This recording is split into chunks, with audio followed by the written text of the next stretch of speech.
Dito ay sumignal si Parang Q dahil nangihingi siya ng tulong at agad-agad naman namin pununtahan dito para patayin tong si Martis. At dito ay nabigyan namin nila Parang Q dito yung kalaban niyang si Martis sa XP at agad naman kami pumunta ng turtle para kunin ang unang turtle namin. Pero dito mga pre-pre, bigla lumabas si Chang'e para mag-contest. Ayan si Chang'e, mag-isa lang siya, ang lakas ng loob. Dito pa naman wala akong retry. Buti tinaboy nila si Chang'e at nakuha ko na ang turtle. Dito ay 9 seconds pa nga ang akin SS at inabangan ko si Chang'e sa damo. Pagkatapos dito ng aking cooldown ng SS ay binigyan na namin kagad to si Chang'e. At dito naman ay sinipa pa ni Chu. Aba, buti nakuha ko pa ang kill. At si Natalia biglang lumusot dito at bigla lang nawala sa mapa. Yung mga pre, habang kinukuha ko ang blue buffs ko ay napansin ko papunta sa akin si Chang'e. Habang papunta si Chang'e dito ay binanatan ko na kagad ang first kill dahil wala pang cooldown ng aking SS. At dito nabigyan namin si Chang'e. Dito nakita ko dito si Guson at agad-agad ko naman pinuntahan para patayin ito. Dito pala kumukuha siya ng red. Aba, nag-SS kagad. Ginamit ako ng second skill at tinabol pa ako. Yan tuloy nabigyan ka Guson. Dito mga pre, habang payapa ako naghihintay kung sino mabibiktima ko ay biglang lumabas dito si Martis. At dito ko na siya binigyan para siya maglaho dito sa mapa. At dito ay naisipan ko naman mag-push dahil namatay dito ang aking biksana.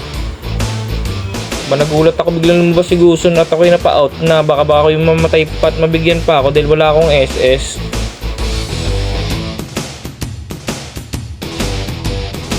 Dito mga pre, kanina pa ako naghihintay at wala pa ako nabibiktima. Si Choi gusto na mag-push at biglang lumabas dito si Martis. Ito na ang aking pagkakataon upang makapatay. Abay, ito ay nabigyan pa si Chu. Pero itong Chu, binawian na kita. Dito ay napush ko pa ang tower. At dito ay magkiklear pa ako ng mga minions. At dito ay pagkatapos ko mag-clear ng minions ay dito na ako aalis para mag-abang ng ibang mabibiktima. Ito mga pre, habang nagtuturtle ako ay biglang lumabas dito mga kalaban. Dito ay nabigyan ko si Layla. At dito ay sinunod na namin dito si Chang'e. At dito naman si Natalia ay biglang naglaho. Abay, ito tinutuloy-tuloy na namin dito ang turtle. Wala na mga panganib. Apat ang patay sa kanila. Kitang-kita nyo naman mga pre-pre. Dito nakuha na namin ang turtle at nagtagumpay kami. Nakita ko sa Martis sa mid at agad akong pumunta upang patayin si Martis. Dito nabigyan ko si Martis. Pagkatapos kong patayin si Martis sa mid lane ay dumiretso na kagad ako dito para tulungan sila patayin si Chang'e. Abay, napakabilis pala nito ni Chang'e tumakbo. Tignan mo parang kabayo, nag-SS pa lang. Dito ay napaiwas si Chu. Dito ay nagamitan ko siya ng retry. Dito na siya ay nag-slow at na-trap. At dito ay pinatay na namin siya dito. Umasa siguro ang si Raulo.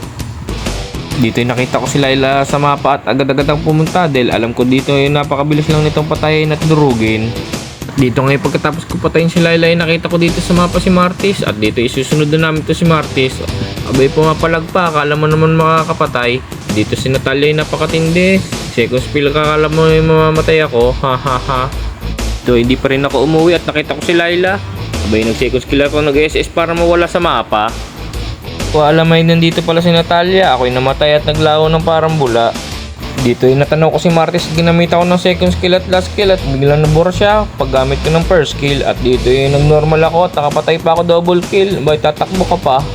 Patay si Natalia. Dito ay mukhang patapos na ang laban na tinitira ng kakampi kong tower. Dito nga gusto pa mag-dip ni Layla pero naglaho na parang bula. Dito nga apat na ang patay sa kanila. At dito ay gusto nang tapusin ng kakampi ko, ba nag-SS pa. Dito ay wala na sila nagawa. At dito ay nakuha na namin ng matamis naming victory. Salamat sa inyo mga kaibigan, mga pre-pre.